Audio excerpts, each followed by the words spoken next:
सच्चिदानंद सद्गुरु साईनाथ महाराज की जय। ओम साई राम। मित्रों, आज का ब्लॉग आप सभी हमारे साईं परिवार के लिए विशेष लाभकारी और कल्याणकारी है, क्योंकि आज के ब्लॉग में हम अपने साईं परिवार के लिए बहुत ही विशेष उपाय लेकर के आए हैं। किस प्रकार से आप डेली की पूजा करें, कैसे आप ध्यान लगाएं, क्योंकि व्यस्ततम दिनचर्या में हर व्यक्ति ध्यान लगा पाए, और वह भी गृहस्थ व्यक्ति जो डेली उसको काम करना है, चार पैसे कमाना है, ड्यूटी जाना है या कहीं भी जाना है, तो वह व्यक्ति व्यस्त होता है। तो उनकी दिनचर्या क्या होनी चाहिए, उनका पूजा पाठ कैसा होना चाहिए, उनका ध्यान कैसा होना चाहिए। बहुत सारे हमारे ऐसे साईं परिवार के लोग जो अमेरिका में हैं, जो यूके में हैं, जो है मॉरिशस में हैं, कनाडा में हैं, जो बहुत ही व्यस्त हैं, जिनके पास टाइम ही नहीं होता, वह ऐसा पूछते हैं। इंडिया के भी बहुत सारे ऐसे लोग हैं, बड़े बड़े लोग जो अच्छे अच्छे पदों पे हैं, वो भी पूछते हैं गुरुजी कैसे पूजा करें। तो यहाँ पर सबसे बड़ी चीज़ पूजा पाठ का नियम। सबसे पहले आप ध्यान से सुने।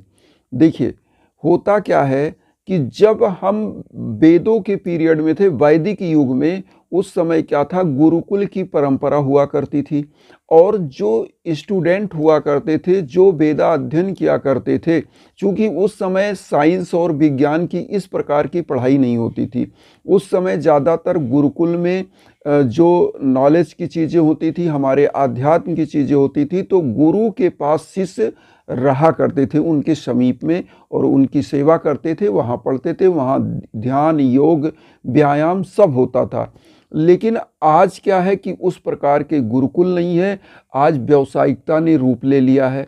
विद्यालय हैं, स्टूडेंट को उतने समय जाना है पढ़ने, तो वो क्या है, उसका एक नियम है। लेकिन जो गृहस्थ आश्रम होता है, मैं आप ध्यान से सुनिएगा, जो गृहस्थ आश्रम होता है वो क्या होता है कि उसके साथ एक लायबिलिटी जुड़ी होती है, परिवार की, माँ बाप की, बच्चों की, पत्नी की। तो इन सब के लिए वह चार पैसे कमा कर ही लाता है। इसीलिए कहा जाता है वर्क इज वर्शिप, मतलब कर्म ही पूजा है। तो यहाँ पर यह मतलब नहीं होता है कि आपने कर्म किया और पूजा हो गई।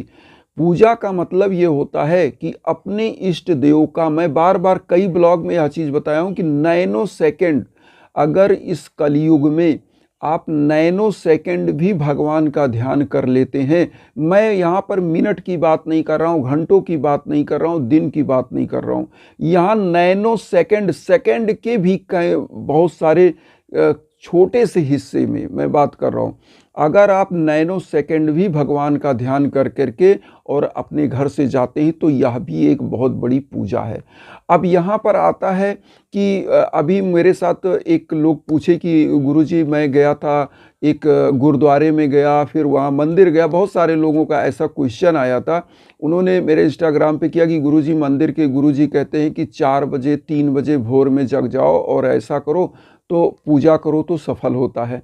यहाँ पर मैं एक चीज़ बता दूँ, जो गृहस्थ होते हैं, मैं ये भी नहीं कहूँगा कि आप 4 बजे ना उठें, उठना तो बहुत ज़रूरी होता है, क्योंकि उसका भी मैं तर्क बताऊँगा क्यों ज़रूरी है। लेकिन अगर आप गृहस्थ हैं, आप 4 बजे नहीं उठ पाते हैं, मान लीजिए आप आराम से 7 बजे भी उठते हैं, तो भी आपका जो पूजा होता है वह स्वीकार होता है, क्योंकि गृहस्थों के लिए कोई यह नियम नहीं होता। लेकिन नियम नहीं होता इसका मतलब ये नहीं है कि आप 10 बजे 12 बजे तक सोएंगे। इसका मतलब ये होता है कि आप पूजा कर सकते हैं, जब भी नहाया धोया आप पूजा कर सकते हैं। बहुत लोग कहते हैं गुरुजी हमने खाना खा लिया, क्या पूजा कर सकते हैं, नाश्ता कर लिया, पूजा कर सकते हैं कि नहीं? बिल्कुल कर सकते हैं, क्योंकि देखिए, जब आपके तन के अंदर, शरीर के अंदर ऊर्जा होती है, तो आपका ध्यान भी अच्छे से लगता है। लेकिन जब आपके बॉडी में एक एनर्जी ही नहीं होती है जो हम लोगों की शरीर को संचालित करती है, जो अन्न का जो एनर्जी होता है नहीं होता है, तो आपका पूजा भी कंसंट्रेट नहीं हो पाते। तो इसीलिए देखिए, पूजा का महत्व होता है कंसंट्रेट होना, और कंसंट्रेशन बहुत ज़रूरी होता है कि हम 1 सेकंड, नैनो सेकंड भी अगर कंसंट्रेट हो लेते हैं, तो हमारी ईश्वर की प्राप्ति हो जाती है, पॉजिटिव एनर्जी की संचार हो जाती है। अब यहाँ पर होता क्या है कि जो गृहस्थ है उसकी पूजा तो किसी भी प्रकार से, लेकिन यहाँ पर एक चीज़ होना चाहिए कि ब्रह्म मुहूर्त जो होता है विद्यार्थियों के लिए, पूजा पाठ के लिए बहुत ही सही माना जाता है, क्योंकि ब्रह्म मुहूर्त में हमारा वातावरण, हमारी सृष्टि एकदम शांत होती है। और जब सृष्टि शांत होती है तो उस समय सकारात्मक ऊर्जा का प्रवाह ज़्यादा होता है। लेकिन जैसे ही दिन का जो है बीतना शुरू होता है तो धीरे धीरे दिन डूबना शुरू, जैसे हमारी एज युवा अवस्था होती है तो हमारे अंदर एनर्जी ज़्यादा होती है, जैसे मिडिल एज आता है तो हमारी अंदर की एनर्जी थोड़ी सी शिथिल होती है। लेकिन उसके बाद जब बुजुर्गता आती है, आप बूढ़े हो जाते हैं, ओल्ड एज में आते हैं, तो आपकी एनर्जी धीरे धीरे एकदम समाप्त होने लगती है। तो कहने का मतलब, जब हमारा दिन निकलता है, सूर्य की रश्मियाँ एकदम निकल रही होती हैं, उस समय की जो एनर्जी होती है वो बहुत ही अच्छी और पॉजिटिव एनर्जी होती है। तो इसीलिए मान्यता होती है कि भोर की पूजा या सुबह की पूजा होती है। लेकिन ये कहा जाए कि गृहस्थों के लिए बाध्यता है, तो बाध्यता नहीं है। हाँ, बाध्यता किसके लिए है? जो साधक स्पेशली यह मान के चलते हैं कि हमको इस साधना से एक सिद्धि प्राप्त करनी है, इस साधना को हमको जीवन में साधना है, उनके लिए यह जरूरी होता है कि उनको भोजन नहीं करना होता है जब तक पूजा नहीं कर लेंगे। नहा धोकर अर्ली मॉर्निंग अपने प्रभु से वह 1 घंटे 2 घंटे जितना उनको मंत्र जाप करना है, जितना माला मंत्र जाप करना उतना कर सकते हैं। लेकिन गृहस्थों के लिए क्या होता है कि वह एक माला भी, मैं इसीलिए अपनी पूजा में कहता हूँ, एक माला भी जाप कर लीजिए, 21 बार भी जाप कर लीजिए किसी मंत्र का, जो आप मंत्र डेली कर रहे हैं, तो आपको सिद्धियां मिल जाती हैं, पॉजिटिव एनर्जी मिल जाती है। लेकिन यहाँ होता क्या है कि हम अपना खाना खाया, अपना काम किया, चलता बना। तो यहाँ मैं ये भी नहीं कहूँगा, अपने इष्ट देव के सामने जरूर एक अगरबत्ती जलाइए, एक धूप बत्ती जलाइए, प्रणाम करिए, यह चीज़ होनी चाहिए। यह ध्यान का सबसे विशिष्ट महत्व है। अब यहाँ पर आता है, बहुत लोगों को लगता होगा कि फूल बता रहे हैं गुरुजी, जल बता रहे हैं, और चीज़ें अक्षत बता रहे हैं, रोली बता रहे हैं, चंदन बता रहे हैं, या कोई आडंबर नहीं, इसको ध्यान दीजिएगा। होता क्या है, जब आप चंदन लगाते हैं, जिस पॉइंट पर आपका चंदन होता है, यहाँ होता है आज्ञा चक्र, और जैसे ही उस पॉइंट को अपने इष्ट देव को ध्यान करते हैं, तो इष्ट देव का ध्यान का मतलब क्या होता है, हम एनर्जी चाहते हैं, हम उनसे एक ऊर्जा चाहते हैं, जीवन को एक सकारात्मक दिशा में ले जाना चाहते हैं। इसलिए हम अपने इष्ट देव का, अपने गुरु का, अपने ईश्वर का ध्यान करते हैं। और ईश्वर क्या है? एनर्जी का पुंज है। जो सृष्टि की समस्त एनर्जियां हैं वही हमारा ईश्वर है। इसीलिए रामायण में भी लिखा है कि बिनु पग चले सुने बिनु काना, आनंद रहित सकल रस भोगी, बिन बानी वक्ता बड़ जोगी। मतलब ईश्वर क्या है? जो निराकार है, बिना हाथ पांव के चलता है, बिना जीवा के समस्त रसों का स्वादन करता है, अर्थात सर्वत्र चराचर जगत में व्याप्त है। तो ईश्वर का क्या है कि ईश्वर सब जगह है, हर जगह पर है, लेकिन उसकी अनुभूतियां की जा सकती हैं। मतलब आप उस ऊर्जा को अनुभव करते हो। ईश्वर कोई ऐसा आकार प्रकार नहीं है ईश्वर का। ईश्वर किस रूप में कैसे आ जाएगा? आपके रूप में, जो आप देख रहे हैं वीडियो हमारे, आप ईश्वर हैं, हमारे रूप में ईश्वर है। क्योंकि इसीलिए कहा गया है कि समस्त आत्माओं में जो चेतन मन है उसके अंदर ईश्वर का निवास है। क्योंकि समस्त आत्मा में और समग्र रूप में सभी आत्माओं का अगर सम्मिलन कर दिया जाए तो वह ईश्वर है। इसीलिए हमारा जो दर्शन, हमारी फिलॉसफी है, कण कण में ईश्वर है। तो हम कहाँ ईश्वर का दर्शन?